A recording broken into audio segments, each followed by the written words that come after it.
नमस्कार दोस्तों, कैसे हैं आप लोग। आई होप आप लोग अच्छे होंगे और आपकी तैयारी भी बेहतरीन चल रही होगी। तो बीपीएससी टीआरई 4 के लिए एनसीईआरटी बेस्ड हमारी क्लास चल रही है, जिसमें कि इकोनॉमी की क्लास में आज की प्रमुख टॉपिक है मुद्रास्फीति एवं मौद्रिक नीति, इन्फ्लेशन एंड मॉनेटरी पॉलिसी कहते हैं इसे।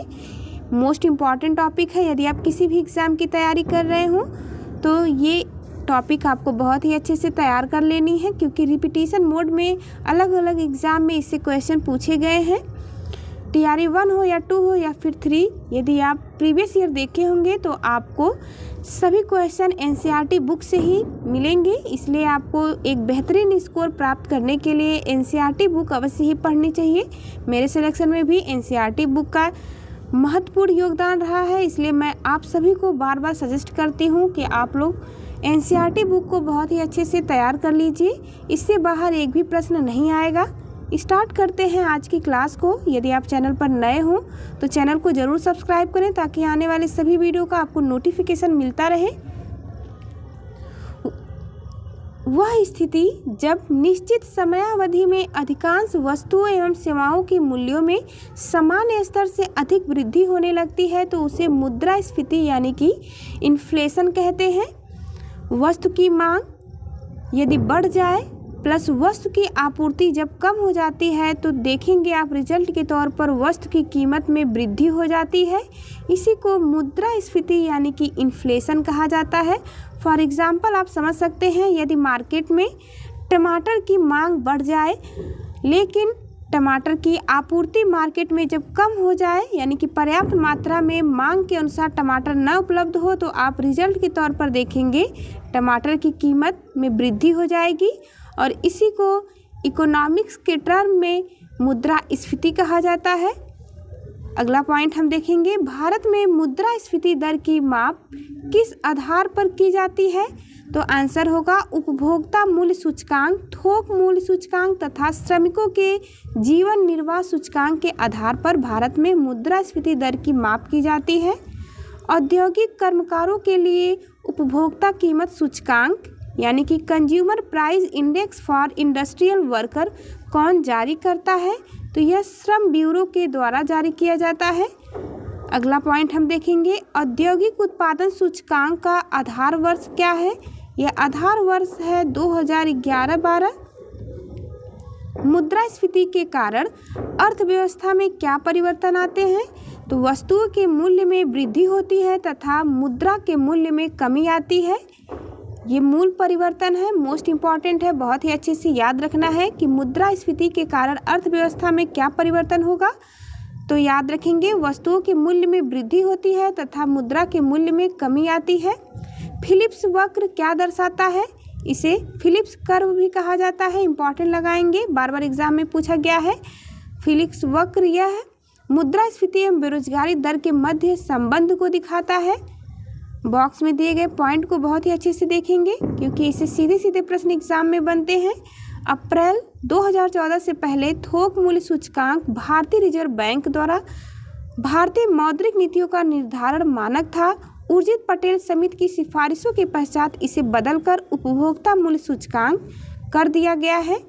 वाणिज्य बैंक सरकार को किस माध्यम से उधार देता है। तो कमर्शियल बैंक यह सांविधिक तरलता अनुपात में यह सरकार को उधार देता है। इसे याद रखेंगे, सांविधिक तरलता अनुपात यानी कि स्टैच्यूअरी लिक्विडिटी रेशियो यानी कि SLR से भी आप याद रख सकते हैं।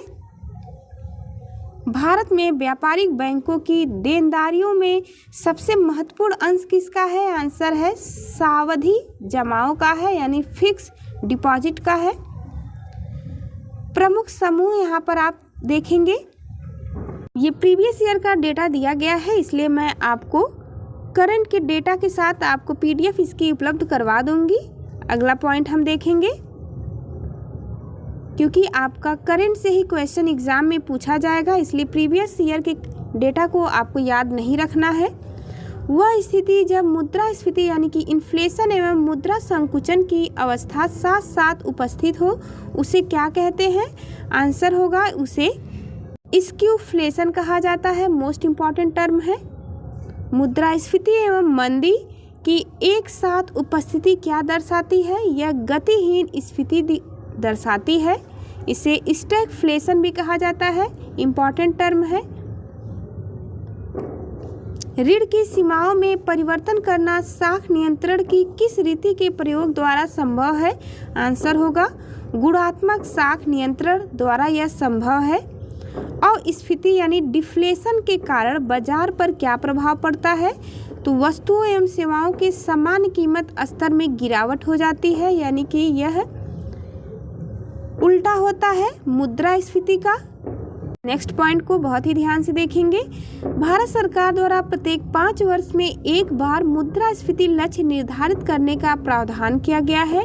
इस लक्ष्य के तहत 5 अगस्त 2016 से 31 मार्च 2021 तक की अवधि के लिए 4% उपभोक्ता मूल्य सूचकांक निर्धारित किया गया है, जिसमें कि ±2% का अर्थात अधिकतम 6% और न्यूनतम 2% का उतार चढ़ाव हो सकता है। मुद्रास्फीति के इस लक्ष्य को भारतीय रिजर्व बैंक अधिनियम 1934 के अंतर्गत 1 अप्रैल 2021 से 31 मार्च 2026 तक की अवधि के लिए पिछले 5 वर्षों के समान स्तर पर रखा गया है। याद रखेंगे इस पॉइंट को। अगला पॉइंट हमारा है अस्थायी मुद्रास्फीति की गणना में शामिल नहीं किया जाता है। तो खाद्य पदार्थ तथा ईंधन घटकों को शामिल नहीं किया जाता। मौद्रिक नीतियों की समीक्षा कितने अंतराल पर की जाती है? प्रत्येक 2 माह के उपरांत मौद्रिक नीतियों की समीक्षा की जाती है। नगद आरक्षित अनुपात जिसे कि कैश रिजर्व रेशियो कहा जाता है और खुला बाजार कार्रवाई यानी कि ओपन मार्केट ऑपरेशन साधन है। ये किसके साधन है? तो आंसर है मौद्रिक नीति के साधन है। मौद्रिक नीति यानी कि मॉनेटरी पॉलिसी का निर्माण भारत में किसके द्वारा किया जाता है? यह आरबीआई यानी कि भारतीय रिजर्व बैंक के द्वारा इसका निर्माण किया जाता है। रेपो रेट का नियमन कौन करता है? आरबीआई के द्वारा रेपो रेट का नियमन किया जाता है। मोस्ट इम्पॉर्टेंट टर्म, भारतीय रिजर्व बैंक रेपो रेट का नियमन करता है। भारतीय रिजर्व बैंक के पास विभिन्न व्यावसायिक बैंकों की कुल जमा तथा आरक्षित राशि का निर्धारित भाग क्या कहलाता है? यह नगद आरक्षित अनुपात यानी कि CRR कहलाता है। अगला पॉइंट, जब भारतीय रिजर्व बैंक नगद आरक्षित अनुपात में वृद्धि की घोषणा करता है तो इसका क्या तात्पर्य है? आंसर है वाणिज्य बैंकों के पास उधार देने के लिए मुद्रा की कमी होगी। अगला पॉइंट बेहद ही ध्यान से देखेंगे। हेलीकॉप्टर मुद्रा यानी कि हेलीकॉप्टर मनी की अवधारणा का प्रतिपादन सर्वप्रथम अमेरिकी अर्थशास्त्री मिल्टन फ्रीडमैन ने किया था। आगे हम देखेंगे, इंपॉर्टेंट टर्म है राज्य भविष्य निधि के अंतर्गत राज्य सरकार जो प्राप्त मुद्रा किस कोष में जमा किया जाता है? आंसर होगा सार्वजनिक लेखा निधि में। अगला पॉइंट है भारत में मुद्रास्फीति मापन की सबसे लोकप्रिय माप क्या है? उपभोक्ता मूल्य सूचकांक जिसे कि CPI भी कहा जाता है। अगला पॉइंट, यदि किसी अर्थव्यवस्था में वस्तुओं के एवं सेवाओं की मांग की अपेक्षा आपूर्ति अधिक हो जाए तो इनकी कीमतों में गिरावट आ जाती है, जिसे मुद्रा संकुचन यानी कि डिफ्लेशन कहा जाता है। बहुत ही अच्छे से इस डिफिनीशन को याद रखेंगे। एक बार और देखते हैं, यदि किसी अर्थव्यवस्था में वस्तुओं एवं सेवाओं की मांग की अपेक्षा आपूर्ति अधिक हो जाए तो इनकी कीमतों में गिरावट आ जाती है, जिसे मुद्रा संकुचन कहा जाता है। ऑपरेशन ट्विस्ट किसके द्वारा प्रारंभ किया गया है? रिजर्व बैंक के द्वारा ऑपरेशन ट्विस्ट प्रारंभ किया गया है। अनुसूचित वाणिज्यिक बैंक किसानों एवं ग्राहकों को जिस दर पर ऋण देते हैं उसे क्या कहते हैं? उसे बेस रेट यानी कि आधार दर कहा जाता है। उपभोक्ता मूल्य सूचकांक की गणना किस आधार पर की जाती है? आंसर होगा वस्तु एवं सेवाओं दोनों की कीमतों के आधार पर। भारत में कर्मचारियों के महंगाई भत्ते के निर्धारण का आधार क्या है? आंसर है उपभोक्ता कीमत सूचकांक CPI। इंपॉर्टेंट टर्म है उपभोक्ता कीमत सूचकांक। उपभोक्ता मूल्य सूचकांक किसके द्वारा संकलित किया जाता है? यह केंद्रीय सांख्यिकी संगठन यानी कि CSO के द्वारा किया जाता है संकलित। किस समिति की अनुशंसा पर थोक मूल्य सूचकांक का आधार 2004-05 से बदलकर 2011-12 किया गया था? तो आंसर है सौमित्र चौधरी समिति की सिफारिश पर। वस्तुओं की थोक कीमत सूचकांक श्रेणी को संशोधित करने हेतु कार्यकारी समूह का अध्यक्ष किसे बनाया गया था? अभिजीत सेन को बनाया गया था। विदेशी वाणिज्यिक उधारी को कौन विनियमित करता है? आरबीआई के द्वारा इसे विनियमित किया जाता है। भारतीय रिजर्व बैंक द्वारा बैंक दर कम करने का परिणाम क्या होता है? इससे बाजार की तरलता बढ़ जाती है। अगला पॉइंट है, आरबीआई ने आधार वर्ष आधारित ऋण प्रणाली को समाप्त कर 2016 में सीमांत निधि लागत पर आधारित ऋण दर को लागू किया था। अगला पॉइंट, भारतीय रिजर्व बैंक के पास विभिन्न व्यावसायिक बैंकों यानी कि कॉमर्शियल बैंक की कुल जमा एवं आरक्षित राशि का निर्धारण भाग कहलाता है, जिसे याद रखेंगे नगद आरक्षित अनुपात कहते हैं। अगला पॉइंट, वह दर जिस पर बैंक रिजर्व बैंक को उधार देते हैं क्या कहलाती है? वह रिवर्स रेपो दर कहलाती है, यानी कि रिवर्स रेपो रेट कहते हैं जिस दर पर बैंक रिजर्व बैंक को उधार देती है।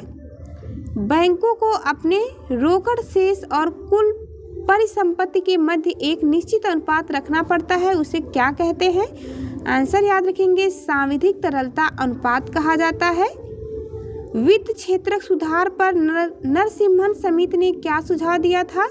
तो वित्त क्षेत्रक सुधार पर नरसिम्हन समिति ने सुझाव दिया कि सांविधिक तरलता अनुपात तथा नगद आरक्षित अनुपात कम करने के लिए भारतीय रिजर्व बैंक द्वारा सीआरआर में वृद्धि से क्या प्रभाव पड़ता है? आंसर होगा मौद्रिक तरलता में कमी आती है। मौद्रिक नीति समिति का अध्यक्ष कौन होता है? रिजर्व बैंक का गवर्नर होता है मौद्रिक नीति की समिति का अध्यक्ष। मौद्रिक नीति समिति के 6 सदस्यों में से 3 सदस्य आरबीआई के प्रतिनिधि होते हैं तथा अन्य 3 सदस्यों की नियुक्ति केंद्र सरकार द्वारा की जाती है। वे ऋण जिसके ब्याज की दर परिवर्तनशील होती है उन्हें क्या कहते हैं? उसे फ्लोटिंग दर ऋण कहा जाता है। आइए समझते हैं कि मुद्रास्फीति एवं मुद्रा संकुचन के प्रभाव क्या होते हैं। Effect of inflation and deflation, यहाँ पर वर्ग और क्षेत्र दिए गए हैं, दूसरी तरफ उसका प्रभाव हम देखेंगे। मुद्रास्फीति और मुद्रा संकुचन पर क्या प्रभाव पड़ेगा? तो उत्पादक का मुद्रास्फीति में लाभ होता है और मुद्रा संकुचन में उत्पादक को हानि होती है। उपभोक्ता को मुद्रास्फीति में हानि होती है और मुद्रा संकुचन में लाभ होता है। ऋणी को लाभ होता है और मुद्रा संकुचन के दौरान ऋणी को हानि होती है।